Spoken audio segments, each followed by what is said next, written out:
Hello, welcome back to Holistic Lifestyle Medicine. Another day, another video.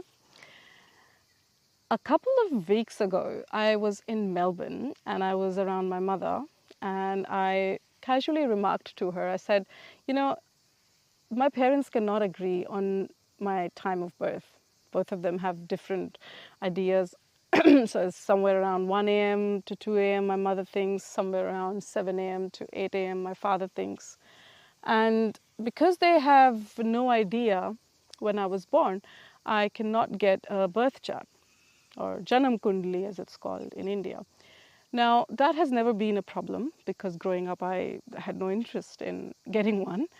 But my brother, who when he was born, there was a Pandit who came to my parents and said, let me do a chart for him. And my parents, of course, were not interested. But because he was offering and he was very insistent, they said, for a lark, they said, okay, we'll do one.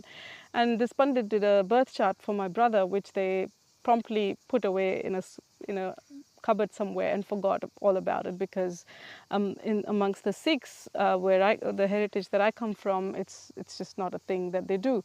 So the birth chart was put away, but many years later, my brother on a picnic nearly drowned, and so my parents then dug up that birth chart and found that that drowning had been accurately predicted in his birth chart, and then my mother, of course, never allowed my brother to go anywhere near water bodies for the rest of his schooling life. In the last few years, I have started to take an interest in astrology, not from I don't think I'll ever get to the point where I'm super obsessed, or I'm getting I'm wearing rings, or I'm doing certain pujas or rituals to ward off certain influences. I think that there is so much at play in any given moment that to fully put our focus on the planets is missing the whole picture, missing the forest for the trees. I think that's the correct saying, if I've got it right. So, but I am interested in a general, like from a themes point of view, like what are the themes in the next few months? What is the theme in this month? General themes, can I, and the reason I'm interested is because then I can kind of ride the wave. So if there's a theme, like in November, December for Cancerians was a really good time for some stuck projects to take off. And I actually launched my YouTube channel. I started writing heaps on my blog, and I was kind of feeling stuck for months and months before that, and it just kind of took off. And this was just a general kind of prediction for Cancerians, not particularly for me because I don't have a birth chart, so I can't get anything specific done for myself. So the reason I'm telling this story is because as soon as I spoke about this to my mother, she poo-pahhed it as usual, because she has a very specific response that she gives me, and she gave me the same response that day. She said, well, you're so educated, why do you believe in all this superstition? What's the point of us all in India coming out of eons of superstition if we're going to go back to it, and blah blah blah. It's a very rehearsed set of lines that she gives me every time I speak outside of her box of understanding. And as soon as she said that, this time, like usually I walk away or I ignore that, but this time I just turned around and I said, educated? Well, whose education system did you go through, and whose education system did I go through? And that really stopped her in her tracks, because of course, growing up in post-colonial India, my mother went through the legacy of the British. I went through the legacy of the British, which is even until today a very, very rudimentary form of education that gives you your numeracy, literacy, a little bit of physics, science, chemistry, and gets you really ready to go into the next round of education into university to get a bachelor's and then master's and so on, and really gets you ready for the job market. I highly recommend watching a documentary on YouTube called Schooling the World by Local Future's Helena Norberg. She's spent 40 years in Ladakh, and she has seen the degradation of Ladakhi society as Ladakh opened more and more to the Western schooling system. So anyhow, I went back and I said to my mother, as soon as I said that, I said, well, of course the British had not, they were very limited. It's a very limited race in terms of what they have explored. They haven't gone beyond the maths and the physics and the science and the chemistry and the literature. So they have not explored, the esoteric, the mystical. They haven't explored natural medicine and I don't know, all of all of that that's not in the curriculum. They haven't explored it. So obviously it wasn't in the curriculum. And of course, that's what you went through. That's what I went through. So we never got exposed to astrology. And she kind of got my point, And so in these last many, many years of my own awakening journey, unlearning is a very, very potent theme for me.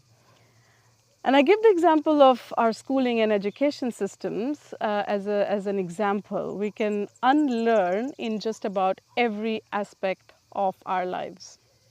So just a little bit more on that point, all of the world's education systems and the movie Schooling the World talks about this in a much more eloquent manner with much better language than I can at this moment. But basically, the schooling systems are the legacy of colonial conquests. And so what has happened is that which was indigenous, that which was shamanic or mystical or esoteric, that which was to do with the heart, to do with divinity, to do with the magical, I don't know if I've said that word, all of that has been lost. We are being given a very, very, very limited view of the world, and all we do is sharpen our intellect through that education system and feed more of that intellect, and do not really sharpen or open any more of our faculties, because there's so much more than the logical mind to our being, but we do not open or explore any more, any other aspects of our being, any other areas of our whole mind-body vessel than just that one aspect through the schooling system that we've been left with. So if we're interested in expansion, if we're interested in exploring more of our potential, if we're interested in change and transformation, unlearning is key. Like flushing out that has been fed into us is key. And in fact, when I look around, especially it's really, really horrible in Asian countries, as soon as a child is born, there is this momentum of feeding the child with information. Like, no wonder, like when I go to a middle school, by the time they're 10 or 11, there is a deadness in the eyes of children. They are burdened by the curriculum that they're going through. So anyhow, I don't want to focus too much on the education system, because unlearning is really in all aspects. Unlearning can be taken to it's basically every person's own personal adventure. It's your own roller coaster ride. Like, I was watching another documentary the other day on YouTube. No, it's not on YouTube, but it's about an intentional community in Portugal. And Charles Eisenstein, I got the link out of Charles Eisenstein's page because he does a little voiceover in the documentary. The documentary is about, there's about 180 people living on some 125 hectares in Portugal, and they are reimagining what a community of people could look like. So I highly recommend that documentary. Tamera, something like that, I think the name of the intentional community is. I'll put it in the links. They're of course doing permaculture, reclaiming the land, capturing water. Everyone eats plant-based over there, and they are all contributing physically with their hands and building this beautiful community. But they are unlearning what they have learned about a man and a woman's relationship. They are unlearning generations, I mean, eons and eons of programming around the possession of a woman by a man. So they are exploring how the men, I mean, the men actually meet and hold workshops on how they can actually now come back to into service of the feminine, into service of the divine feminine, rather than trying to control and possess her. That's another type of unlearning, right? They are really reimagining the concept of marriage, the concept of relationships, everything in that community. So that's another kind of unlearning that they're doing. Some of the other very obvious unlearnings that I myself have done is, of course, the medical system, and so the more intimate I got with my own body, the more I learned about myself, my mind, my physical vessel, the less now I can be manipulated by advertising, pharmaceutical advertising, or the medical establishment. I do not live in fear of my own body. I do not live in fear of disease, so I cannot be, I'm not the source of revenue for a pharma company.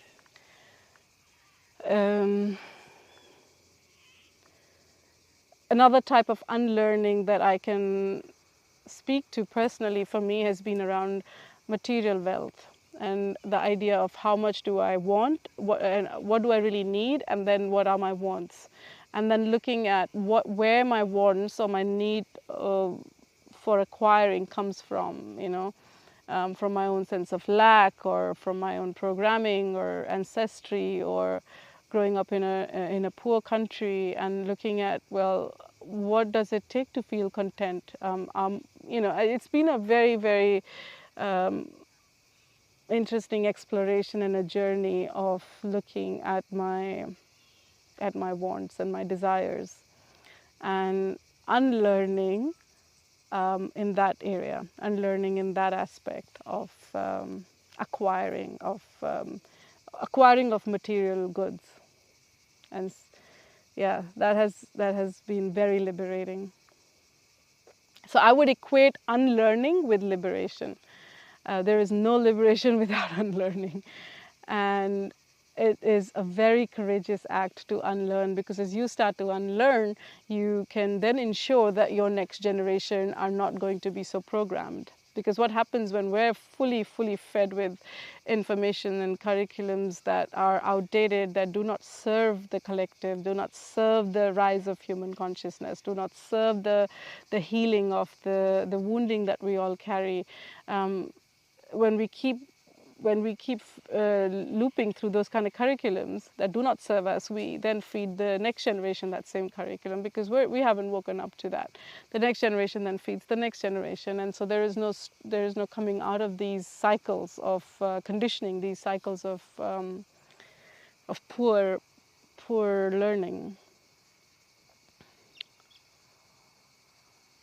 I believe that the learning of today, the learning that we need today in these times and going forward, is learning that heals us, heals our fragmentation of our minds, heals the wounding in our hearts, unifies humanity, heals our wounding with earth, with other creatures, with animals, with plants, birds, trees, bees.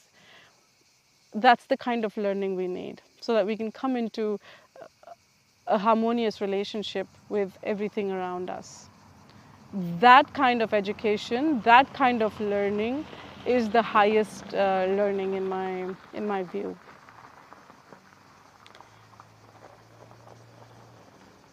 And when we unlearn, we actually free up so much energy. There is so much aliveness in this system, but this system is so contracted and it is so dead because of the amount of information overload and pointless information overload that the system has had to take over decades and decades, and intergenerationally as well, because we're inheriting the programs from our parents and their parents and their parents. So when we start to unlearn, when we start to flush out, when we start to release everything that doesn't serve us, that doesn't serve our highest potential, that doesn't serve peace and love and healing on this planet, when we start to throw all of that out, then massive amounts of energy starts to move through our system. And I personally experienced that myself. And when there is more aliveness, there is just more aliveness in the eyes, there's just more aliveness in the system. And when we're more alive to all of life. And so we're receiving education, we're literally receiving information and education in the moment directly from the source, which is life, rather than outdated and dead curriculums. I do not want this video to sound like a bashing of the current systems, because they we are in a late stage capitalistic system. We are at the, I think the systems are kind of taking their last gasp, but this phase can also last decades. The death of old systems can last decades, and the breathing in of fresh new systems, start to percolate up in amongst this field of. So I do not want this video to sound like the bashing of of current systems. I certainly do not want to create more polarity or more separation. There is already enough of it. All I'm hoping and aiming with this video is to raise awareness of where our energy and our focus can be put. And so, it's just that the current systems have not served humanity, they've not served the planet, they've not served the raising of human consciousness, they've not served us to live more in love, more in peace, more in harmony with each other. So all I'm raising awareness is to not to use the system to meet some ends and goals around employment, around living from a financial point of view. That's fine.